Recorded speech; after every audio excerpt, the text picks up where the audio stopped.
大家好，天堂纪念版现在包季的玩家离结束时间也是越来越近了，差不多剩下3到4天的时间。但也因为越到尾声啊，外挂出现的越来越多了。可能有些玩家觉得反正要退坑了，装备也卖光了，不如就找个免费版或者是试用版的外挂来破坏其他人的游戏体验。反正 NC 抓外挂的效率特别的差，而且效果也不显著，像是今天制裁数量也才251个账号。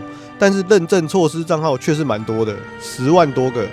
然后呢，刚好我看到隔壁棚风之谷世界的风星啊，他们的公告有一个是暂时性制裁外挂的方法，这边就分享给大家看看。因为或许 NC 哪天就抄过来用了，毕竟都是韩国游戏嘛，很难说不会。因为风星也是刚在台湾上架的游戏，他们呢也遇到外挂大举入侵的情况。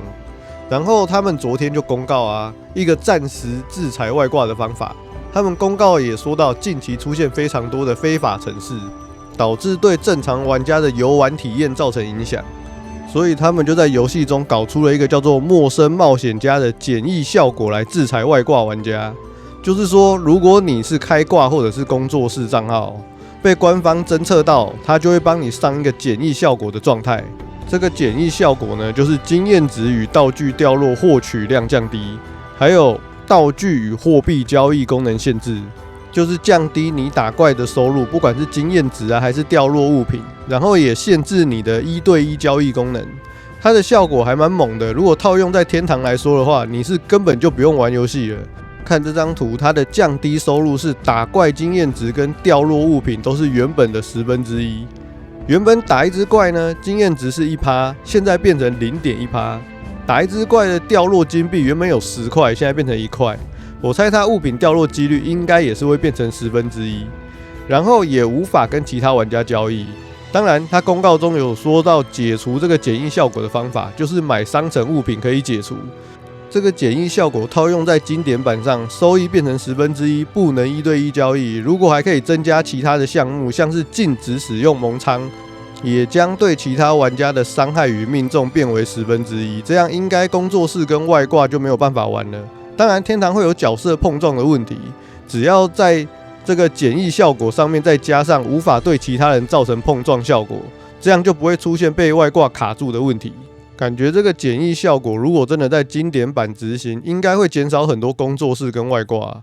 还有就是有人说官方可以比照魔兽世界，只要官方贩售类似时光徽章的东西，就可以来抵制工作室与外挂玩家。这边简单讲一下时光徽章到底是什么，就是可以拿来包月的道具。然后呢，这个徽章就只能拿来包月，不能做其他的用处。但是徽章不是绑定的，它可以丢到游戏内的交易所去贩售。所以需要游戏币的课长会透过商城购买徽章，然后把徽章丢到交易所。不过徽章在交易所贩售的金币价格是官方定好的，不能做更改，其他玩家也只能用官方定好的这个价格购买。举个例子呢，就是你把徽章丢到交易所去，如果它的定价是32万5千，那就是代表当下官方认定的币值是1:500。这就代表说，游戏内的币值控制权在官方的手上。然后徽章价格是浮动的，它是依照游戏内产出的金币去做增减，所以有可能今天是1:500，到明天就会变成1:800，都是官方控制的。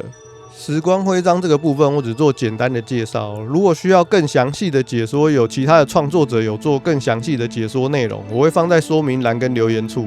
不过天堂20几年来的优点啊，也有可能它是唯一的优点，就是游戏内的自由交易，物品多少钱都是游戏内的玩家自己定义出来的。虽然有可能啊，某些时候奸商会拿来炒作，让某个物品价值很高，像是现在游戏内的品蓝突然就被炒到一颗价值有40万以上，甚至有些伺服器要到50、60万才有一颗。但也有时候会出现有些物品很便宜的情况。这就是大家喜欢天堂的其中一个优点，也有可能是唯一的优点。虽然有些人会说，因为有课长在做现金交易，才会导致出现工作室跟外挂玩家，但我觉得最主要的原因就是人性的贪婪。好啦，以上就是今天的影片内容，感谢大家观看。天神宙斯也有玩家达成50级了，大家记得去领奖励哦。完了，我要跑了。我觉得我要被打了。你看，我就知道，你看，对，我就知道我要被打了。